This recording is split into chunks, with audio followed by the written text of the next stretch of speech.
I was asked to be a bishop, and there was going to be a reception for me.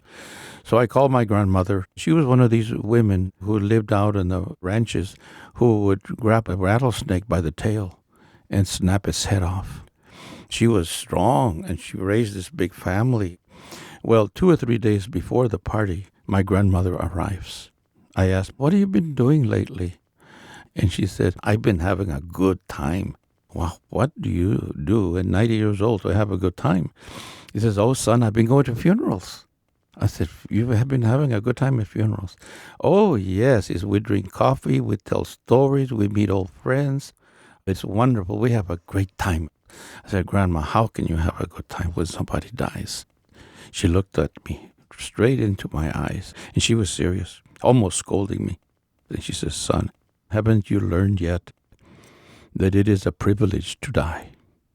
In all my years of study in theology and listening to sermons, I had never quite heard it that way. A few weeks later, she had that privilege. She was in the hospital, recovering from a heart attack, but we knew she probably wouldn't make it at her age.